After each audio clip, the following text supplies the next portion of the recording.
أعوذ بالله من الشيطان الرجيم. بسم الله الرحمن الرحيم. ألف لام را. تلك آيات الكتاب المبين. إنا أنزلناه قرآنا عربيا لعلكم تعقلون. نحن نقص عليك أحسن القصص بما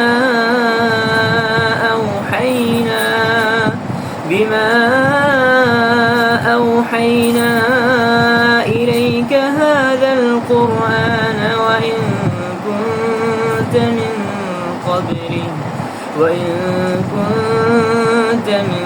قبله لمن الغافلين. إذ قال يوسف لأبيه يا أبت إني رأيت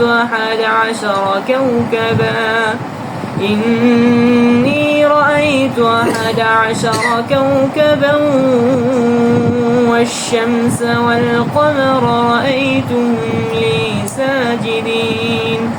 قال يا بني لا تقصص رؤياك على إخوتك فيكيدوا لك كيدا إن الشيطان للإنسان عدو مبين. السلام عليكم ورحمة الله وبركاته.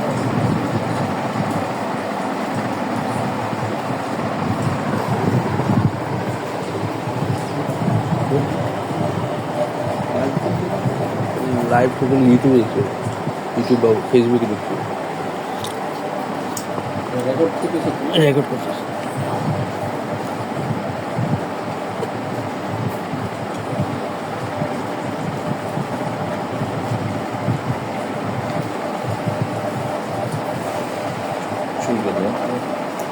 আসসালামু আলাইকুম ওয়া রাহমাতুল্লাহি ওয়া বারাকাতুহু। ইন্নাল হামদালিল্লাহি ওয়াহদাহু والصلاة والسلام على من لا نبي بعده وعلى آله وأصحابه ومن تبعهم بإحسان إلى يوم الدين أما بعد فقد أرشد الباري في معظم تنزيله وعظيم خطابه بعد أعوذ بالله من الشيطان الرجيم قل إن كنتم تحبون الله فاتبعوني يحببكم الله ويغفر لكم ذنوبكم والله غفور رحيم. قل أطيعوا الله وأطيعوا الرسول قل أطيعوا الله والرسول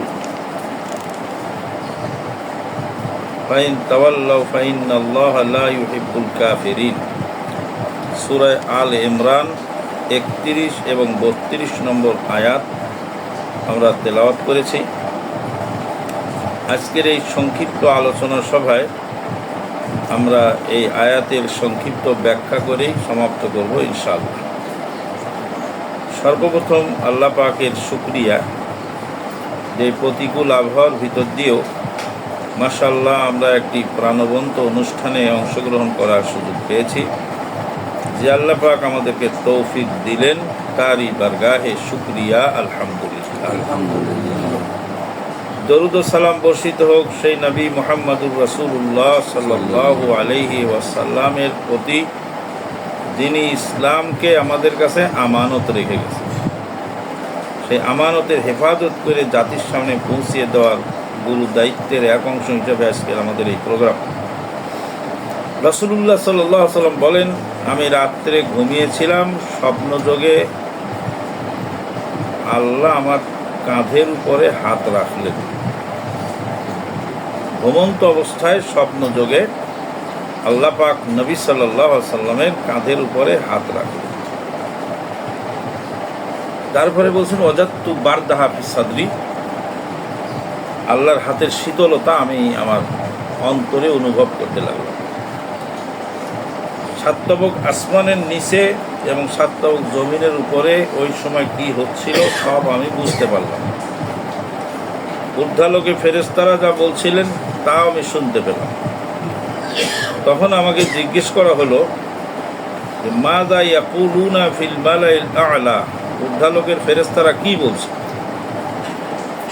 তখন আমি জবাব দিলাম যে ঊর্ধ্বালোকের ফেরেশতারা একটি দোয়া পড়ছেন, আর সেই দোয়াটা হলো আল্লাহুম্মা ইন্না নাসআলুকা ফি'লাল খায়রাত ওয়া তারকাল মুনকারাত ওয়া হুব্বাল মাসাকিন।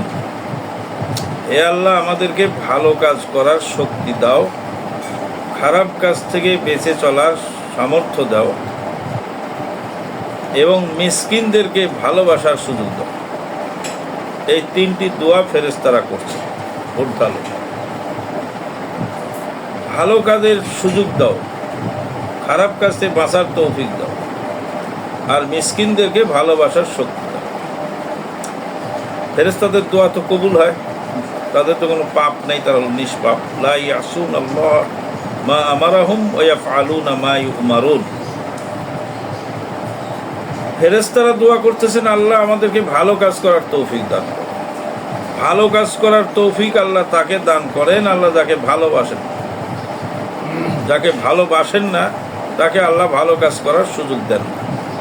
বহু মানুষ আছে কোটি কোটি টাকার মালিক, কিন্তু হজ করতে পারে না। আজ যাই কাল যাই করতে করতে আর যাওয়াও হয় না, হায়াত শেষ হয়ে যায়, হজ জীবনে আর নসিবে জোটে। আবার কিছু গরিব দুঃখী মানুষও আছে, তাদেরকে দেখা যায় তারা সঠিকভাবে সঠিক টাইমে হজ করে ফেলেছে, আলহামদুলিল্লাহ। এই যে ভালো কাজের দিকে অগ্রসর হওয়া, বহু মুসল্লি আছে মসজিদে, অনেককেই দাওয়াত দেওয়া হয়েছে, সবাই তারা আসতে পারেনি। আল্লাহ তাকে তৌফিক দিয়েছেন, তিনি এসেছেন। এরপরে সত্যটা উপলব্ধি করা এবং বোঝা, এটা আল্লাহ তাকে দান করেন আল্লাহ তাকে ভালোবাসেন।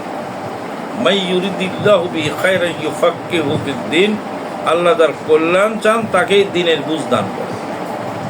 দুনিয়ার টাকা পয়সা গাড়ি বাড়ি ঐশ্বর্য সব কিছু আল্লাহ পাক সবাইকে দিয়েছেন। মক্কার কাফের বেদিন বেঈমানদের মধ্যে অনেক বুদ্ধিমান লোক ছিল। হেদায়েত যদি বুদ্ধির ভিত্তিতে কিনে পাওয়া যেত তাহলে বুদ্ধিমান লোকেরা হেদায়েত পেত, সাধারণ সাহাবীদের নসিবে হেদায়েত জুটত না। মক্কার মাটিতে অনেক ধনাঢ্য ব্যক্তি ছিল, হেদায়েত যদি টাকা দিয়ে কিনে পেয়ে যেত তাহলে ধনী লোকেরা হেদায়েত পেয়ে যেত, গরিব সাহাবীদের নসিবে হেদায়েত জুটত না। হেদায়েত যদি লিডারদের মাধ্যমে বিতরণ করা হতো, আমাদের দেশে কম্বল বিতরণ হতো, তাহলে ধনী লোকেরাই হেদায়েত পেয়ে যেত, লিডাররাই পেয়ে যেত, সাধারণ সাহাবীদের নসিবে হেদায়েত জুটত না। অথচ দেখা যায় যে নবী সাল্লাল্লাহু আলাইহি সাল্লামের আপন চাচা আবু তালেবের নসিবে হেদায়েত জোটে নাই। হেদায়েত জোটে নাই ইব্রাহিম আলাইহিস সালামের পিতার নসিবে। হেদায়েত জোটে নাই জলিলুল কাদর নবী নূহ আলাইহিস সালামের ছেলের নসিবে। তো আল্লাহ পাক যাকে তৌফিক দান করেন, আল্লাহ যাকে ভালোবাসেন তাকেই হেদায়েত দান করেন। মাই ইউরিদিল্লাহু বিহি খায়রান ইউফাক্কিহু ফিদ্দীন। আল্লাহ পাক আমাদেরকে দ্বীনের বুঝ দান করুন, এই দোয়া করেই আমরা আমাদের অনুষ্ঠান, আমাদের আলোচনা, মূল আলোচনা শুরু করছি। আল্লাহ পাক এই আয়াত দুটির মধ্যে প্রথমে বলছেন কুল, হে নবী আপনি বলে দিন, ইন কুনতুম তুহিব্বুনাল্লাহ, তোমরা যদি আল্লাহকে ভালোবাসতে চাও, ফাত্তাবিউনি, আমার ইত্তেবা করো, ইউহিব্বুকুমুল্লাহ, আল্লাহ পাক তোমাদেরকে ভালোবাসবেন, ওয়া ইয়াগফির লাকুম যুনুবাকুম, আর তিনি তোমাদের পাপ সমূহ ক্ষমা করবেন, আল্লাহু গাফুরুর রহিম, আল্লাহ ক্ষমাশীল ও দয়াময়। কুল, আল্লাহ পাক বলেন হে নবী আপনি বলে দিন। এখান থেকে আমরা কি শিখতে পেলাম, বুঝলাম যে নবী সাল্লাল্লাহু আলাইহি সাল্লাম নিজের পক্ষ থেকে কোনো কথা বলেন না, আল্লাহ যা বলতে বলেন তাই বলেন। তা আল্লাহ বলেন হে নবী আপনি বলে দিন, তার মানে ওমা ইয়ান্তিকু আনিল হাওয়া ইন হুয়া ইল্লা ওয়াহয়ু ইউহা। নবী সাল্লাল্লাহু আলাইহি সাল্লাম নিজের পক্ষ থেকে কোনো কথা বলেন না, যা ওহী নাজিল হয় তার মাধ্যমেই তিনি বলে থাকেন। সূরা নাজম 3 নম্বর আয়াত। যতক্ষণ পর্যন্ত ওহী না আসে ততক্ষণ পর্যন্ত নবী সাল্লাল্লাহু আলাইহি সাল্লাম কোনো কথা বলেন না। মা আয়েশা সিদ্দিকা রাদিয়াল্লাহু তাআলা আনহার চরিত্রে যখন কলঙ্ক লেপন করলো মদিনার মুনাফিকেরা, তখন নবী সাল্লাল্লাহু আলাইহি সাল্লাম চুপ ছিলেন। সূরা নূরের আয়াতগুলি নাজিল হওয়ার আগ পর্যন্ত তিনি কোনো কথা বলেননি, পক্ষেও বলেননি, বিপক্ষেও বলেন। আল্লাহ পাক নির্দেশ না দেওয়া পর্যন্ত নবী নিজের তরফ থেকে কোনো কথা বলেন না। তুহিব্বুন আল্লাহ, তোমরা যদি আল্লাহকে ভালোবাসতে চাও, মানুষের ভিতরে একটা ভালোবাসা আছে, এই ভালোবাসাটা হলো আল্লাহর দেওয়া নিয়ামত। রাসূলুল্লাহ সাল্লাল্লাহু আলাইহি সাল্লাম বলছেন যে ভালোবাসাকে আল্লাহ পাক 100 ভাগে ভাগ করেছে। 100 ভাগে ভাগ করে 99 ভাগ ভালোবাসা আল্লাহ নিজের কাছে রেখেছে, আর 1 ভাগ ভালোবাসা সমস্ত মাখলুকাতের মধ্যে বন্টন করেছে। মাখলুকাতের মধ্যে আল্লাহ পাক বন্টন করেছেন যে 1 ভাগ ভালোবাসা পাহাড় পর্বত নদী নালা খাল বিল চন্দ্র সূর্য নিহারিকা পুঞ্জ আলো বাতাস জীব জীবাণু কীটকেটাণু গাছপালা মানব দানব সব কিছুর মধ্যে আল্লাহ পাক এই ভালোবাসা 1 ভাগ বিতরণ করে দিয়েছে। যেই ভালোবাসার কারণে মানুষ মানুষের জন্য আত্মহত্যা করে। একজন মহিলা আর এক ছেলের জন্য, একটা মেয়ে একটা ছেলের জন্য আত্মহত্যা করে। একজন খেলোয়াড়ের জন্য একজন যুবক আত্মহত্যা করে। ভালোবাসা এমন একটা জিনিস যে পাহাড়ের মধ্যেও ভালোবাসা আছে, পাথরের মধ্যেও ভালোবাসা আছে। নবী সাল্লাল্লাহু আলাইহি ওয়াসাল্লাম কোনো এক যুদ্ধে ফিরে আসতেছিলেন, ফেরার পথে উহুদ পাহাড় দেখা যাচ্ছে, মদিনায় ঢুকছেন, বলছে হাজা জাবালুন, হাজা জাবাল উহুদ, এটা উহুদের পাহাড়। ইউহিব্বুনা ওয়া নুহিব্বুহু, তারা আমাকে, এই উহুদের পাহাড় আমাদেরকে ভালোবাসে আর আমরা উহুদের পাহাড়কে ভালোবাসি। নবী সাল্লাল্লাহু আলাইহি সাল্লাম মসজিদে নববীতে এটা মরা খেজুর গাছের সাথে পিঠ লাগিয়ে খুতবা দিতেন। বুখারীর হাদিস। মরা খেজুর গাছটা ছিল মসজিদে নববীর একটা খুঁটি, সেই খুঁটির সাথে পিঠ লাগিয়ে খুতবা দিতেন মিম্বার তৈরি হওয়ার আগে। সাহাবায়ে কেরামগণ বলছেন যে খুতবা চলাকালীন সময়ে উটের বাচ্চা যেভাবে কান্না করে ওরকম কান্নার আওয়াজ মসজিদের ভিতর থেকে আসছে। আমরা বুঝতে পারলাম না কে কাঁদে, কান্নার আওয়াজ থেকে আসে। নবী সাল্লাল্লাহু আলাইহি সাল্লাম খুতবা সমাপ্ত করে খেজুর গাছকে জড়িয়ে ধরে বলছে তুমি কাঁদছো কেন? খেজুর গাছ বলল যে আমি কাঁদতেছি, ভুল হয়ে গেল। যখন মিম্বার নতুন বানানো হলো, ঝাউ গাছের কাঠ দিয়ে নবী সাল্লাল্লাহু আলাইহি সাল্লামের জন্য একটা মিম্বার বানালেন একজন কাঠের মিস্ত্রিকে দিয়ে। তো ঝাউ গাছের কাঠের ওই মিম্বারের উপর নবী সাল্লাল্লাহু আলাইহি সাল্লাম খুতবা দিচ্ছেন। তো ওই দিনের ঘটনা, ওই খেজুর গাছ কান্না করছে। নবী সাল্লাল্লাহু আলাইহি সাল্লাম খুতবা থেকে নেমে খেজুর গাছের কাছে গিয়ে জিজ্ঞেস করলেন তুমি কাঁদছো কেন? বলছে আপনি এতদিন আপনার এই পিঠ আমার সঙ্গে লাগিয়ে খুতবা দিয়েছেন, আজকে আমাকে দূরে সরিয়ে দিয়ে মেম্বারে ছেড়ে খুতবা দিচ্ছেন, আপনার এই বিয়োগ ব্যথা সহ্য না করতে পেরে আমি কান্না করতেছি। নবী সাল্লাল্লাহু আলাইহি সাল্লাম বলেন খেজুর গাছ, তোমাকে আল্লাহ পাক জান্নাতের খেজুর গাছ হওয়ার তৌফিক দান করুন, কান্না থামাও। কান্না থেমে গেল। খেজুর গাছ, মরা খেজুর গাছ নবীকে ভালোবাসতেন। উহুদের পাথর পাহাড়, এটা নবীকে ভালোবাসতেন। ভালোবাসা চম্বুকের মধ্যে আছে, লোহার মধ্যে আছে, একজন আরেকজনের টেনে ধরে ছাড়ে না। ভালোবাসা এই উত্তর মেরু আর দক্ষিণ মেরুতে আল্লাহ পাক এই চম্বুক সৃষ্টি করেছেন, যেই চম্বুকে ঊর্ধ্বাকর্ষণ শক্তি মাধ্যমে উপর নিচে এই ম্যাগনেট টেনে ধরছে, দক্ষিণ উত্তরে টেনে ধরছে, যার ফলে ঝুলন্ত অবস্থায় পৃথিবীটা আছে, পৃথিবী কোনো দিকে সরে যায় না। এই ভালোবাসাটা যেদিন কেটে যাবে সেদিন পৃথিবী ধ্বংস হবে, একটা আর একটার উপর পরে ধ্বংসপ্রাপ্ত হবে। আল্লাহকে যদি ভালোবাসতে চাও, আল্লাহ পাক বলছেন ওয়ামিনান নাসি মান ইয়াত্তাখিযু মিন দুনিল্লাহি আনদাদা ইউহিব্বুনাহুম কাহুব্বিল্লাহ ওয়াল্লাযীনা আমানু আশাদ্দু হুব্বান লিল্লাহ। মানুষের মধ্যে কিছু মানুষ আছে যারা আল্লাহর সঙ্গে শরিক করে। কিভাবে শরিক করে? আল্লাহকে যে ভালোবাসা দেওয়া উচিত সেই ভালোবাসাটা মানুষকে দেয়। মানুষ আল্লাহকে গালি দিলে আমার কলিজায় লাগে না, নবীকে গালি দিলে আমার কলিজায় লাগে না। একটা নেতা বা নেত্রীকে বকা দিয়ে বা একটু কটু মন্তব্য করে দেখেন, তারপর আপনি 14 শিখের ভাত খাওয়াবে আপনি। হিন্দুরা দেবতার পূজা করে, ও দেবতার পূজা করে দেবতাকে লাঠি দিয়ে গাঙে ফেলে দেয়। ওই দেবতার গায়ে একটু আঁচড় কেটে দেখেন, তারপর আপনার অবস্থা কি হয়। কিছু অবুঝ মুসলমান তারা ভণ্ড পীরের অনুসরণ করে। ভণ্ড পীর সম্পর্কে একটু কঠোর মন্তব্য করে দেখেন আপনার অবস্থা কি হয়। আল্লাহ পাক তাই বলছেন যে ভালোবাসা যেটা আল্লাহকে দেওয়ার কথা ছিল সেটা আল্লাহকে না দিয়ে মানুষকে দিল। ভোর 4টার সময় উঠে যুবকেরা খেলা দেখলো, কিন্তু ফজরের সময় ঘুম ভাঙে না। তার মানে মানুষের ভালোবাসা তার ভিতরে জেগে বসেছে, আল্লাহর ভালোবাসা নাই। আল্লাহর ভালোবাসা পেতে হলে দুইটা অনুসরণ করতে হবে, দুইটা কাজ করতে হবে। 1 নম্বর ফাত্তাবিউনি ইউহিব্বুকুমুল্লাহ, তোমরা আমাকে ভালোবাসো তাহলে আল্লাহ তোমাদেরকে ভালোবাসে। নবী সাল্লাল্লাহু আলাইহি সাল্লাম বলছেন আমার ইত্তেবা করলে আল্লাহর ভালোবাসা পাওয়া যায়। আল্লাহ রব্বুল আলামিনের ভালোবাসা আর বান্দার ভালোবাসার মধ্যে পার্থক্য কি? আল্লাহর কাছে যে ভালোবাসা আছে ওটা আমার কাছেও আছে, কারণ 100 ভাগে ভাগ করে কিছুটা আমাকে দিয়েছে, লক্ষ লক্ষ কোটি কোটি ভাগের 1 ভাগ আমি পেয়েছি। এই 1 ভাগ পাওয়ার কারণেই সন্তানের প্রতি কত মহব্বত, স্ত্রীর প্রতি কত মহব্বত, পিতামাতার প্রতি কত মহব্বত। ছেলে মারা গেছে দেখে বাবা স্ট্রোক করে মারা গেল, সাথে সাথে স্বামী মারা গেছে দেখে স্ত্রী স্ট্রোক করে মারা যাচ্ছে। কেন? ভালোবাসা সহ্য না করতে পেরে মানুষ একে অপরের জন্য মৃত্যুবরণ করে। কিন্তু আল্লাহর ভালোবাসা অসীম আর বান্দার ভালোবাসা সসীম।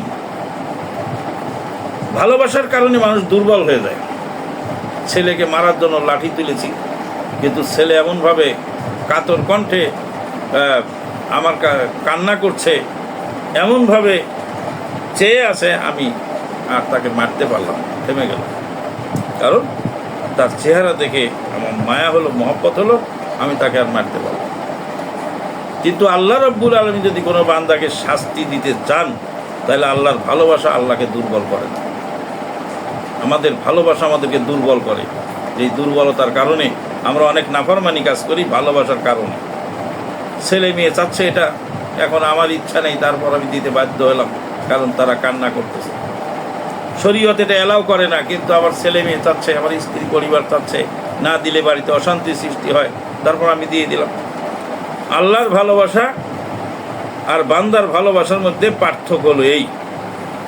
নবী সাল্লাল্লাহু আলাইহি সাল্লাম বলেন ফাত্তাবিউনি, আমার ইত্তেবা করো। এখানে আমরা অনেক কিছু বুঝতে না পারার কারণে যে ইত্তেবা শব্দের অর্থটা কি। ইত্তেবা শব্দের অর্থ হলো কুবুলু কওলিল গায়রি বিদ্দালিল, দলিল ভিত্তিক কারো কথাকে অনুসরণ করার নাম হলো ইত্তেবা। আর কবুলু কওলিল গায়রি বিগাইরিদ দালিল, বিলা দালিল, মোল্লা আলী কারি হানাফি রাহিমাহুল্লাহ বলছেন যে কারো কথাকে বিনা দলিলে মানার নাম হলো তাকলিদ। কারো কথা বিনা দলিলে মানার নাম তাকলিদ। আর কোরআন মানে কারো কথা দলিল ভিত্তিক মানার নাম হলো ইত্তেবা। ইত্তেবাটা বৈধ আর তাকলিদটা হলো অবৈধ। তাকলিদ করার অনুমতি ইসলামী শরীয়ত দেয়নি। কিন্তু দুঃখজনক হলেও সত্য, আমরা এই ইত্তেবার পথে হাঁটি না। ইমাম সাহেব বললেন, পীর সাহেব বললেন, বুজুর্গ বললেন, আলেম সাহেব বললেন, মুফাসসিরে কোরআন বললেন, দলিল কোথায়? দলিল আনতে হবে। দলিল নেই, আপনার সাথে আমার কোনো কথা নেই। গোটা ঢাকা শহর আপনার নামে আমি লিখে দিতে পারি, গোটা ঢাকা শহরের মালিক আপনি, আমি স্বীকৃতি দিতে পারি, যদি আপনার কাছে সঠিক পর্চা থাকে। পর্চা নেই, 1 ইঞ্চি জায়গাও আপনি পাবেন না, তাহলে সঠিক পর্চা আনতে হবে। দুঃখজনক হলে সত্য যে আমরা 1 ইঞ্চি জায়গা কেনার সময়, 1 শতাক জায়গা কেনার সময় 30 বছরের রেকর্ড খুঁজে তারপরে সেখান থেকে দলিল, পর্চা, নাম্বার সহ আপনার বাড়ির পাশে আধা ফিট জায়গা বেঁধে গেছে পাশের প্রতিবেশী, ওই আধা ফিট জায়গা আপনি কিনতেছেন তার কাছ থেকে। এবার মেপে দেখা যাচ্ছে যে আধা শতাক জায়গা। এই আধা শতাক জায়গা আপনি যদি তার কাছে দলিল করে নিতে চান, তাহলে 30 বছরের রেকর্ড এই দলিলের মধ্যে গায়ে যেতে হবে। যে অমুক থেকে অমুক মালিক হলো, অমুক থেকে অমুক মালিক হলো, অমুক থেকে অমুক মালিক হলো, অমুক ক্রয় সূত্রে মালিক হলো, অমুক কি বলে উত্তরাধিকার সূত্রে মালিক হলো, অনেক হেবা দলিল, এত নম্বর দলিল, এত তারিখে সম্পাদিত দলিলের মাধ্যমে এটা মালিক হলো।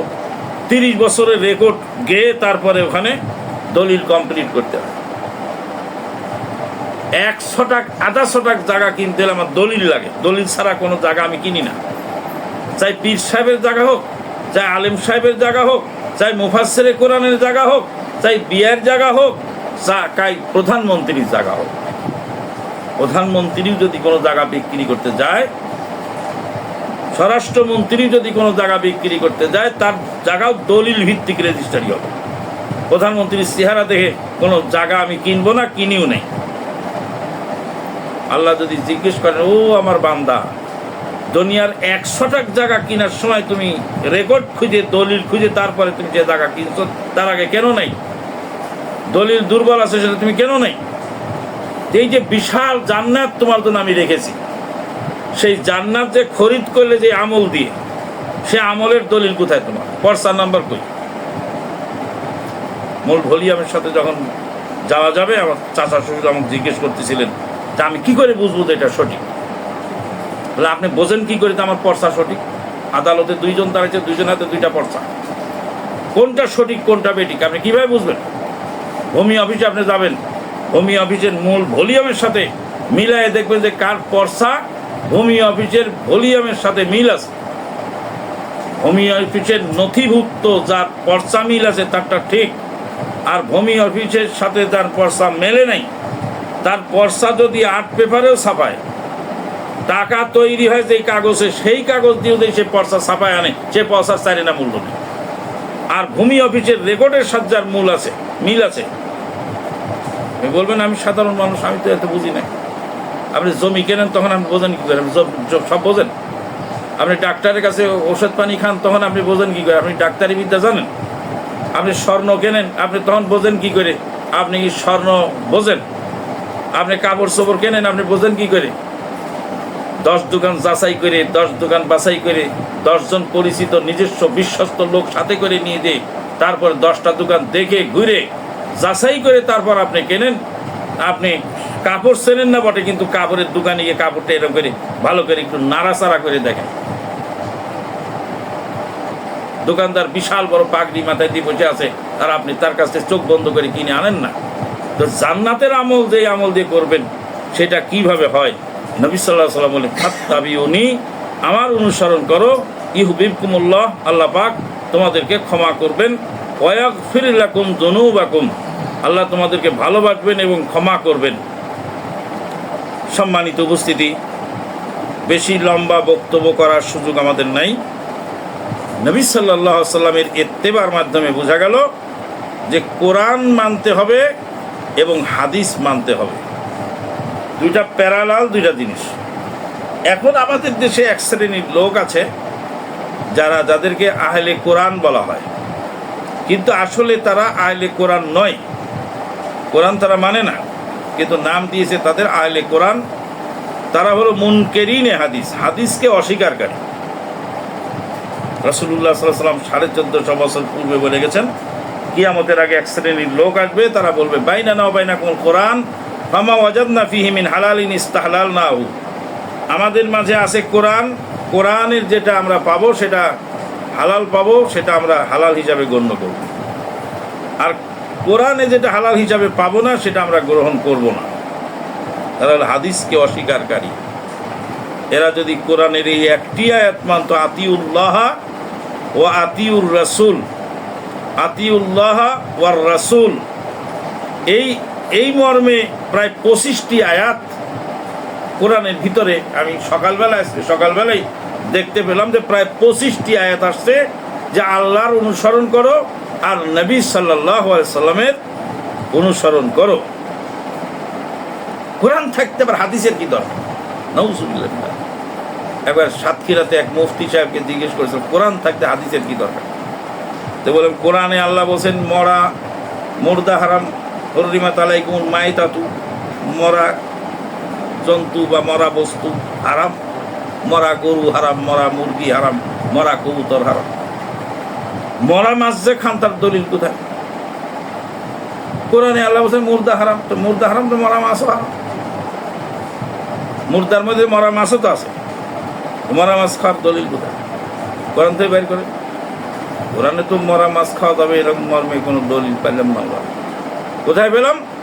সহিহ জামিউস সাগীরে নবী সাল্লাল্লাহু আলাইহি সাল্লাম বলছেন আমাদের জন্য 2 প্রকার মুর্দা হালাল করা হয়েছে। তার মধ্যে 1 প্রকার মুর্দা হলো মরা মাছ। তাহলে মরা মাছ হালাল, মুর্দা হারাম, কোরআনে দলিল। মরা মাছ হালাল, কোথায় দলিল? হাদিসে। তাহলে মরা মাছ যে হালাল, এটা কোন দলিলে মানতেছি? হাদিসের দলিলে। আল্লাহ বলছেন আকিমুস সালাত ওয়া আতুজ যাকাত, সালাত কায়েম করো। আল্লাহ বলছেন সালাত কায়েম করো, কিন্তু কোন সালাত কখন পড়বো, কয় রাকাত পড়বো, কিভাবে পড়বো, কোন দোয়া পড়বো, কোন সূরা পড়বো, সেটা তো হাদিস ছাড়া হবে না। আর এক ভাইকে জিজ্ঞেস করলাম, বলছে আগে কোরআন মানবো পরে হাদিস মানবো। অজু করো, অজুটা করে আমাকে দেখাও। যে অজুতে প্রথম বিসমিল্লাহ বললো, তারপরে 2 হাত ধুইল। তো বললাম তোমার উজুটা শুরু হলো তো হাদিস দিয়ে, 2 হাত ধোয়ার দলিল কোরআন থেকে বাইর করো। বিসমিল্লাহ বলার দলিল, উজুর আগে বিসমিল্লাহ বলতে হবে, কোরআন থেকে বাইর করো। কোরআন থেকে বাইর করতে পারছে না, তো তোমার উজুটা শুরুই তো হচ্ছে হাদিস দিয়ে। আর এক ভদ্রলোক এসে হজ করতে, উমরা করতে, কাবা ঘর তোয়াফ করার পরে এখন মাথার চুল উনি চেঁচে ফেলেছে। মাথার চুল চাঁচতে হবে অথবা কেটে ছোট করতে হবে, কোরআনে দলিল। তো বললাম যে আপনার স্ত্রী আমাদের ভাবি, ওনার চুলটা চাঁচেন নেই? না, ওনার চুল চাঁচেন নেই কেন? ভাবির চুলটাও চেঁচে দেন। তো না, মেয়েদের চুলের আগা কেটে দিতে হবে 1 আঙ্গুলের 1 পোর পরিমাণ। এই আঙ্গুলে যে 1 পোর বলে, এই পোর পরিমাণ এই আগা মহিলাদের চুলে কেটে ফেলতে হবে। কোথায় পেলেন? কোরআন থেকে বাইর করেন। কোরআনে তো বলছে মুহাল্লিকিনা রুসাকুম ওয়া মুকাসসিরিন, তোমরা তোমাদের চুলগুলোকে চেঁচে ফেলো অথবা কেটে ছোট করে ফেলো। তা আপনি যেমন চুলটা চেঁচে ন্যাড়া হয়ে গেছে, তো ভাবিকেও ন্যাড়া বানান। তো বেচারা মাথা চুলকায়। তো বললাম কোরআন সব জায়গায় তুমি মানো না, তারপরে বলো আমি মানি। এক ভদ্রলোক একদিন বলছে অবৈধ সরকারকে আমি মানি না। আপনি মানেন না অবৈধ সরকারকে? না, মানি না। গাড়িতে রাস্তায় যখন সিগন্যাল পড়ে তখন কি গাড়ি থামেন না, চালান? থেমে যাই। তারপরে তো মিশা কথা বলতেছে। ওই সিগন্যাল কি আমি লাগিয়েছি, না আমার দাদা লাগাইছে, না আপনার দাদা লাগাইছে, না সরকার লাগাইছে? ট্রাফিক সিগন্যাল যেটা, ওই সিগন্যাল কি আমার না সরকারের? সরকারের। তা আপনি বলছেন আমি অবৈধ সরকার মানি না, তা আপনি সিগন্যাল কেটে চলে যান, আপনি থামেন কেন? আপনি ইচ্ছায় অনিচ্ছায় মানেন অথচ স্বীকার করেন না। তার মানে হাদিস আপনি মানতেছেন ঠিকই, মরা মাছ ঠিকই খাচ্ছেন। ও হজ উমরা করার পর আপনি স্ত্রীকে চুল ছোট ঠিকই করে দিচ্ছেন, কিন্তু আপনি বলতেছেন যে আমি হাদিস মানি না, আমি কোরআন মানবো শুধু। জি না, শুধু কোরআন মানলে হবে না। নবী সাল্লাল্লাহু আলাইহি ওয়াসাল্লাম বলেন তারাকতু ফীকুম আমরাইনি লাম তাদিল্লু মা তামাসসাকতুম বিহিমা কিতাবাল্লাহি ওয়া সুন্নতি। আমি তোমাদের জন্য 2টি জিনিস রেখে গেলাম, কশ্চিনকালেও তোমরা পথভ্রষ্ট হবে না যদি এই 2টা জিনিস আঁকড়ে ধরো। আল্লাহ বলেন ওয়াতাসিমু বিহাবলিল্লাহ, আল্লাহর রজ্জুকে আঁকড়ে ধরো। আমরা এখন ওয়াতাসিমু বিআব্দুল্লাহ, আল্লাহর বান্দাকে আঁকড়ে ধরেছি। একজন এক আল্লাহর বান্দাকে আঁকড়ে ধরেছে। তা আপনি যদি পীরই মানবেন, তা আপনি কোন পীরে মানবেন বলেন? হাজার হাজার পীর, লক্ষ লক্ষ পীর, আপনি কোনটা মানবেন? আপনি যদি বলেন আমি মাযহাব মানবো, তা আপনি মাযহাবের কোনটা মানবেন? যারা তাবলীগ জামাতের সাথে জড়িত তারাও হানাফি মাযহাবের লোক, যারা জামাত ইসলাম করতেছেন তারাও হানাফি মাযহাবের লোক, যারা আহলে হাদিস কোরআন হাদিস মানতেন তারাও হানাফি মাযহাবের লোক, যারা আরও অন্যান্য দলে বা ইয়েতে বিভক্ত আছে তারা প্রত্যেকেই হানাফি মাযহাবের লোক। কিন্তু হানাফি মাযহাবের লোক, তা আপনি কোনটা মানবেন? কোনটা হানাফি মাযহাব? কোন পীর সাহেব এই মাযহাবের সাথে জড়িত? কোন পীর সাহেব এর সাথে জড়িত? আচ্ছা, আমরা সাধারণ মানুষ, আমরা তো বুঝি না। তা আপনি সাধারণ মানুষ, আপনি বোঝেন না? আপনি কি করে বুঝলেন এটা আমার মাযহাব? কয় আলেম ওলামাকে দেখে। তা আলেম ওলামা তো অনেক, লক্ষ লক্ষ আলেম ওলামা, লক্ষ লক্ষ মতবাদ। সাধারণ জনগণ হচ্ছে ব্যাডমিন্টনের শাটেল কর্কের মতো। এক খেলোয়াড় বাড়ি দিয়ে মাঠের ওই কোনায় পাঠিয়ে দিচ্ছে, আর এক খেলোয়াড় বাড়ি দিচ্ছে, তো ব্যাডমিন্টনের শাটেল কর্ক ওই পারে চলে যাচ্ছে। এতে বাঁচার উপায় কি? বাঁচার উপায় হলো আপনাকে প্রথম যে সবকটা দেওয়া হয়েছে, একরা, পড়ো, বিসমি রব্বিকাল্লাযী খালাক, তোমার প্রভুর নামে পড়ো। এ কথা তো বলা হয়নি কেউ পড়লে আর একজন না পড়লে চলবে। দুনিয়ায় নিত্য নৈমিত্তিক সমস্যাগুলি সমাধান কল্পে আপনার ব্যক্তিগত জীবন পরিচালনার জন্য যতটুকু এলেমের প্রয়োজন, ততটুকু আপনার জন্য, আমার জন্য ফরজ। জটিল মাসলার ক্ষেত্রে আলেম ওলামারা ব্যাখ্যা দিবেন, সেটা ভিন্ন ব্যাপার। কিন্তু উজুটা কিভাবে করতে, ওটা আমার জানা দরকার। সালাদটা কিভাবে শুরু করবো, ওটা আমার জানা দরকার। ঘুমতে উঠে কোন দোয়াটা পড়বো, ওটা আমার জানা দরকার। বাড়ি থেকে বের হওয়ার সময় কোন দোয়াটা পড়বো, ওটা আমার জানা দরকার। দৈনন্দিন জীবনে ব্যক্তিগত কাজ করতে গিয়ে যে সমস্ত প্রয়োজন, সেই প্রয়োজনটুকু আমার জানা খুব বেশি প্রয়োজন। সেটুকু আমি না জানলে হবে না। সম্মানিত উপস্থিতি, দ্বিতীয় আয়াত যেটা আমাদের, আতিউল্লাহ ওয়ার রাসূল, আল্লাহর আনুগত্য করো, রাসূলের আনুগত্য। এখানে একটা জিনিস বুঝার বিষয়, আল্লাহ বললেন না যে আমার আনুগত্য করো আর মুহাম্মদ সাল্লাল্লাহু আলাইহি ওয়াসাল্লাম আনুগত্য করো। যদি আল্লাহ বলতেন আতিউল্লাহ ও আতিউ মুহাম্মাদান, আমার আল্লাহর অনুসরণ করো আর মুহাম্মদ সাল্লাল্লাহু আলাইহি ওয়াসাল্লামের অনুসরণ করো, আর এখানে বলে আতিউল্লাহ ওয়ার রাসূল, রাসূলের আনুগত্য করো, তাহলে রাসূল এবং মুহাম্মদ সাল্লাল্লাহু আলাইহি ওয়াসাল্লাম এই দুইজনের মধ্যে পার্থক্য কি? বাহ্যিক দৃষ্টিতে বোঝা যাচ্ছে কোনো পার্থক্য নেই। তিনি মুহাম্মদ, তিনি রাসূল, তিনি রাসূল, তিনি মুহাম্মদ সাল্লাল্লাহু আলাইহি ওয়াসাল্লাম জন্মগ্রহণ করলে মায়ের পেট থেকে, তখন তিনি মুহাম্মদ সাল্লাল্লাহু আলাইহি ওয়াসাল্লাম। আর রাসূল হলেন কত বছর বয়সে? 40 বছরের আগ পর্যন্ত তিনি রাসূল হন নেই। 40 বছরের আগ পর্যন্ত তিনি রাসূল হন নেই। 40 বছরের নবুয়ত পাওয়ার আগে তিনি যা কিছু করেছেন সেটা আমার জন্য কর্তব্য নয়, আমি না করলেও সমস্যা নেই। যদি তা করতে হতো নবুয়ত পাওয়ার আগে, তাহলে নবী সাল্লাল্লাহু আলাইহি ওয়াসাল্লাম যে হীরা গুহায় গিয়ে ধ্যানমগ্ন হয়ে বসে থাকতেন নবী হওয়ার আগে, তা আপনিও যাই বসে থাকেন? বসেন না, আমিও বসি না। কেন বসি না? কারণ নবুয়ত পাওয়ার আগে তিনি রাসূল ছিলেন না, নবী ছিলেন না। আর আল্লাহ বলছেন নবীর অনুসরণ করো, রাসূলের অনুসরণ করো। আমি মাদার টেক আহলে হাদিস জামে মসজিদের খতিব, আমাকে যদি বলে এই জিনিসটা খতিব সাহেবের, তার মানে আমার, কিন্তু আমি এখানকার খতিব হওয়ার আগে মায়ের পেট থেকে পড়াবার খতিব ছিলাম? আমি কি শিক্ষক ছিলাম? আমি কি বক্তা ছিলাম? আমি কি কারো পিতা ছিলাম? আমি কারো সন্তান ছিলাম? সন্তান তো ছিলাম, কিন্তু কারো স্বামী ছিলাম না, কারো বাবা ছিলাম না, কারো শ্বশুর ছিলাম না, কারো নানা ছিলাম না, কারো দাদা ছিলাম না। আস্তে আস্তে অনেক কিছু হলো আমার পরিচয়ের সঙ্গে, কিন্তু যেদিন জন্ম নিলাম সেদিন আমি আমানুল্লাহ, আমার নাম হলো আমানুল্লাহ আকিকা দিয়ে। তাহলে নবী সাল্লাল্লাহু আলাইহি ওয়াসাল্লাম হলেন মুহাম্মদ সাল্লাল্লাহু আলাইহি ওয়াসাল্লাম। মুহাম্মদ সাল্লাল্লাহু আলাইহি ওয়াসাল্লাম নবুয়ত পাওয়ার পরে যেইটুকু করছেন সেইটুকু আমার জন্য পালনীয়, করণীয়, এবং যেটা নিষেধ করেছেন বর্জনীয়। আর নবুয়ত পাওয়ার আগে তিনি যে কাজ করেছেন, হীরা গুহায় গিয়ে ধ্যানমগ্ন হয়েছেন, কোনো সময় কাবা ঘরে পাথর টানছেন, পাথর টানতে গিয়ে দেখা গেছে যে চাচা বলছে কাঁধে ব্যথা লাগতেছে পাথর টানতে, তো তুমি কাপড় খুলে কাঁধে থাও, বলছে না না এটা পারবো না। আল্লাহ পাক তাকে ছোটকাল থেকেই নবী বানাবেন, ওইভাবে আস্তে আস্তে গড়ে তুলেছে। আমাদের দেশের আলেম ওলামা যখন বক্তৃতা করে তখন কি বলে, নবী সাল্লাল্লাহু আলাইহি ওয়াসাল্লাম কীভাবে এতিম হলেন, কীভাবে বাবা মারা গেল, এইভাবে মা মারা গেল, বক্তৃতা মানুষ কেঁদে ঝারঝার হয়ে যায়।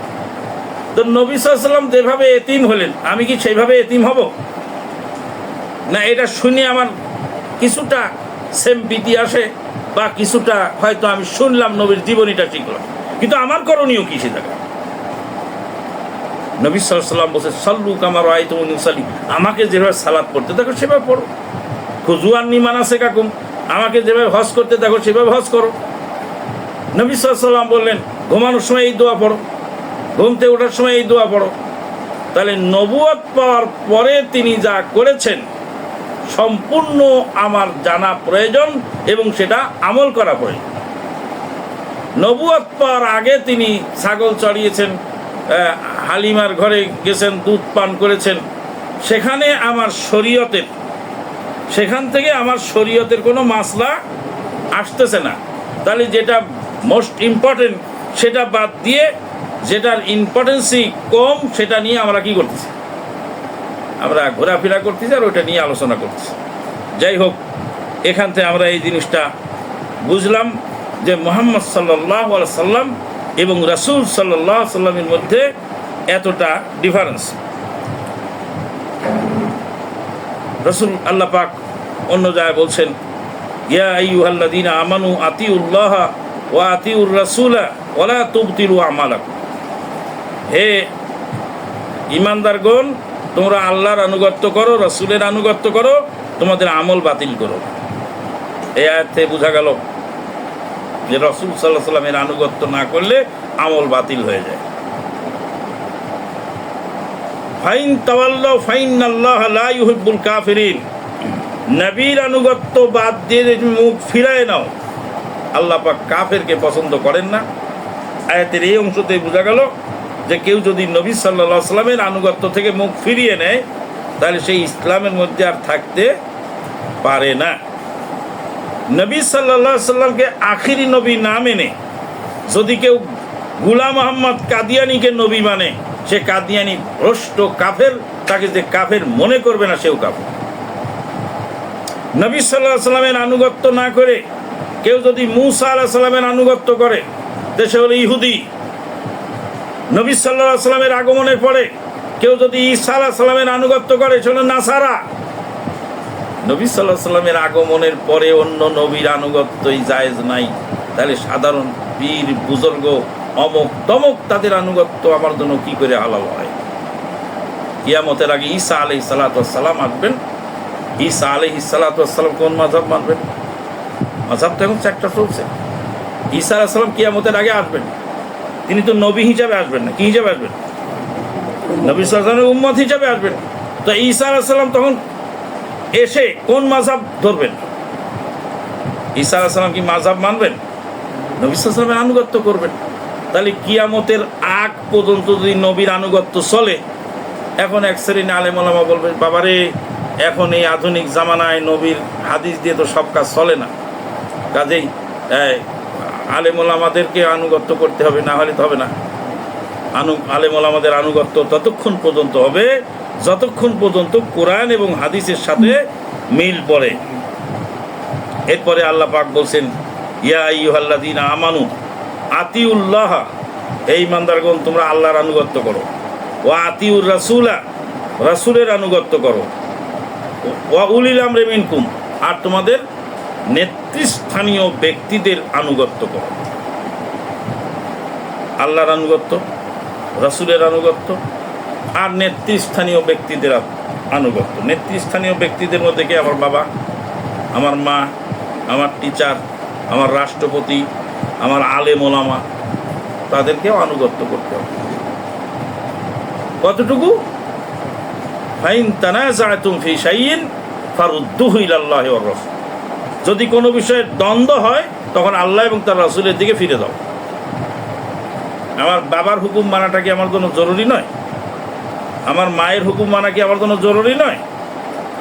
এখন বাবা বললেন আমাকে যে তুমি বাজারে যাও, কাঁঠালগুলা বিক্রি করে আনো, কাঁঠাল গাছ থেকে কাঁঠাল বাজারে বিক্রি করো।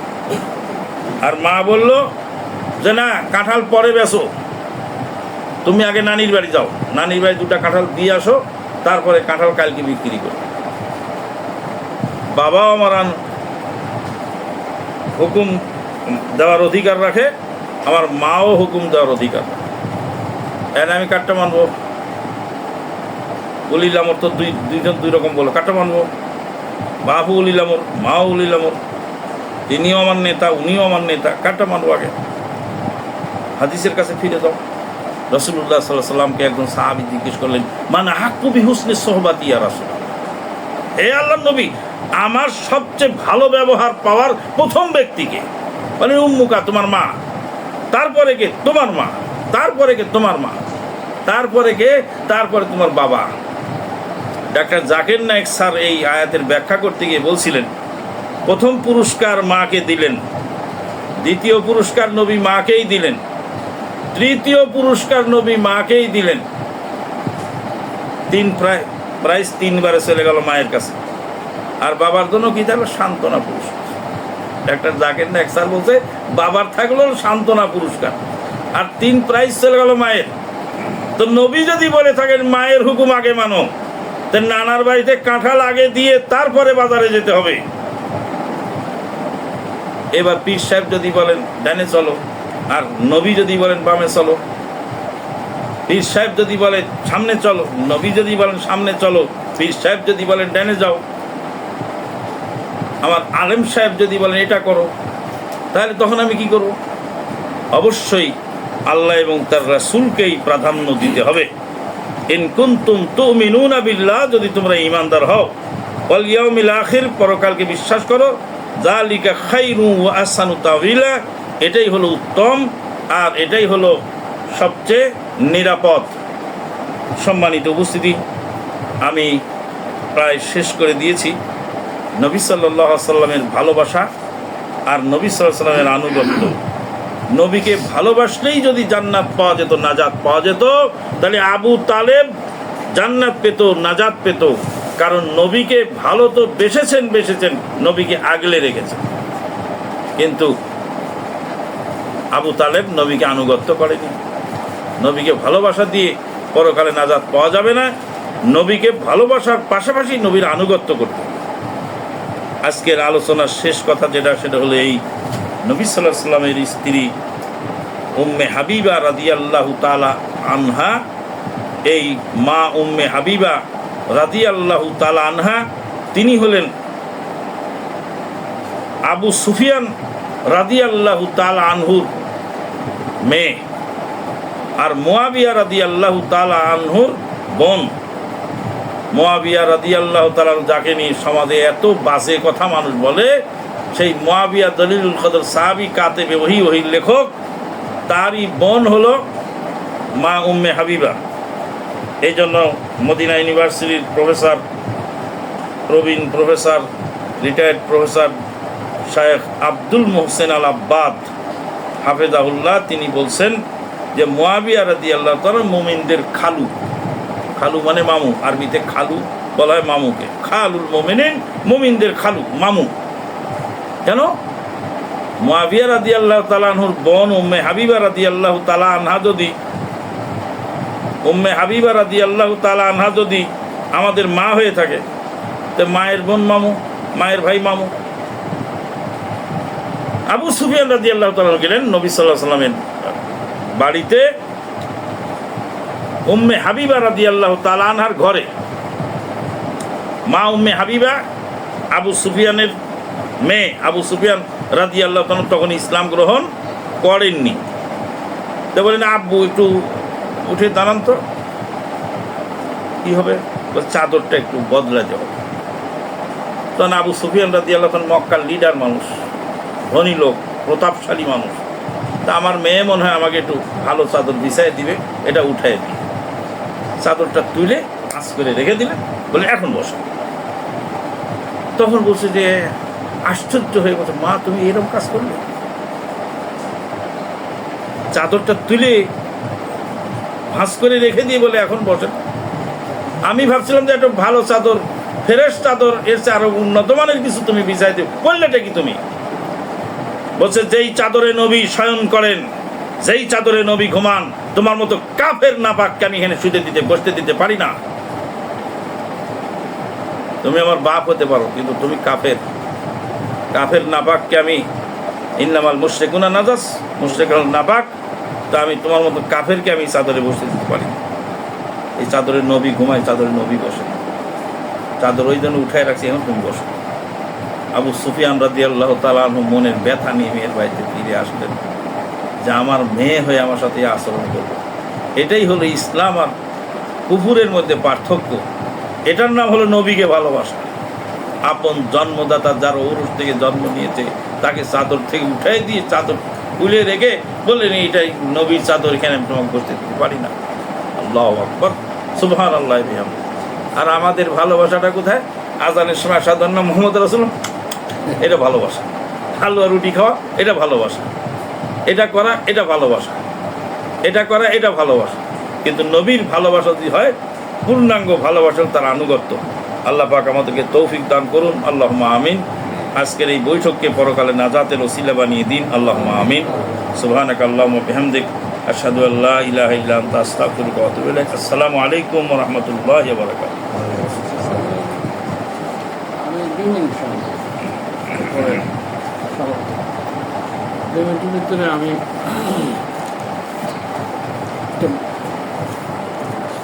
হলো প্রথম কথাটা গুরুত্বপূর্ণ 2-3টা সেন্টেন্স বলব। মহান আল্লাহ আমাদের সকলকে ঈমান, তাওহীদ ও তাকওয়ার সঠিক জ্ঞান অর্জন ও সৎ আমল তার নবীর পদ্ধতিতে করার তৌফিক দিন। আমাদের ইখলাসকে কবুল করে নিন। শিরক মুক্ত তাওহীদ, ঈমান ও বেদাত মুক্ত সুন্নতি আমল করার জন্য সংশ্লিষ্ট নিম্নোক্ত 12টি বিষয়ের উপরে পড়াশোনা করে স্বচ্ছ এলেম অর্জন করতেই হবে। আর ইহা প্রত্যেকের জন্য ফরজ, যাহাতে পরকালে সফল হওয়া যায়। 1 নম্বর উসুলুল ঈমান, 2 আহকামুল ঈমান, 3 আরকানুল ঈমান, 4 আরকানুল ইসলাম, 5 ইসলাম ও ঈমান ভঙ্গের কারণ, 6 কুফর, 7 তাওহীদ, 8 শিরক, 9 ইবাদত, 10 তাগুত, 11 সুন্নত, 12 বিদআত।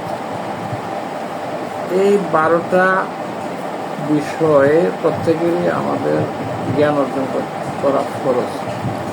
আর এটার উপরে যে সিলেবাসটা আমি এখানে রেডি করছি, পঠিতব্য বইয়ের যে তালিকাটা এখানে দিয়েছি, ঈমানের 3টা মূলনীতি, যে বইটা আমরা এখানে আরও আগে আমরা কয়েকবার বসছি। আমরা যারা আছি, যারা নতুন আসছে তারা জানে না। ঈমানের 3টা মূলনীতি ডক্টর ইমাম হোসেনের লিখিত। ঈমান ও ইসলাম ভঙ্গের কারণ বইটাও ডক্টর ইমাম হোসেনের। কালেমা শাহাদাতের গুরুত্বপূর্ণ শর্ত ডক্টর ইমাম হোসেনের। আরকানুল ঈমান বইটা ডক্টর ইমাম হোসেনের। আহকামুল ঈমান সেই বইটা ডক্টর ইমাম হোসেনের। তাওহীদ বনাম শিরক একটা বই এখানে নতুন আসছে, সেটা হলো আব্দুর রাজ্জাক লিখিত। আরেকটা বই ওনার আছে ঈমানের উপর একটা বই আছে, সেটাও আব্দুর রাজ্জাক। আর সুন্নত বেদাত সম্পর্কে ইয়াহুস সুনান এই বইটা ডক্টর আব্দুল্লাহ জাহাঙ্গীর, যেটা আপনি নিছেন, আরেকটা বাই নিছেন ডক্টর আব্দুল্লাহ জাহাঙ্গীর এই বইটা। সালাতুর রসুল ডক্টর আসাদুল্লাহ গালিব সাহেব। আর রসুল ইসলামের জীবনীর জন্য আল রাহিকুল মাকতুম শাইখ মোবারক করেছে ওনার বইটা। আর আইনে রাসুল সাল্লাল্লাহু আলাইহি ওয়াসাল্লাম দোয়ার অধ্যায়, এটা আব্দুর রাজ্জাক বিন ইউসুফ। আরেকটা হইল তাকওয়া। তাকওয়া বইটা আমাদের এখানে অনেকে দিছে, দুই বইগুলি বাই কর। তাকওয়া হইল আমির জামান ও নাজমান জামান। এই বইগুলি এই ভিতরে এই 12টা বিষয় কভার করে সবগুলো। ওই না সিরিয়াল করে রাখে, যার যার দরকার আপনারা নিতে পারেন। আর আমি সময়ের স্বল্পতার জন্য আর আমি বের হলাম না, শুধু একটা হেডলাইন বলে আমি শেষ করে দিই। সেটা হলো, আমি এটার উপর একটা আমার নিজস্ব লেখা এটা, সেটা হলো দোয়াই আল্লাহর কাছে মমিনের সম্পর্ক দৃঢ় করে। পুরোটা পড়ানোর সময় নাই, যারা নিতে চান 10 টাকা করে দিতে পারে। ফটোকপি আছে এখানে। দোয়াই আল্লাহর সাথে মমিনের সম্পর্ক ধীরে করে, এটা প্রত্যেকটা কথা এখানে কোরআন এবং হাদিসের দলিল দিয়া লেখা। এটা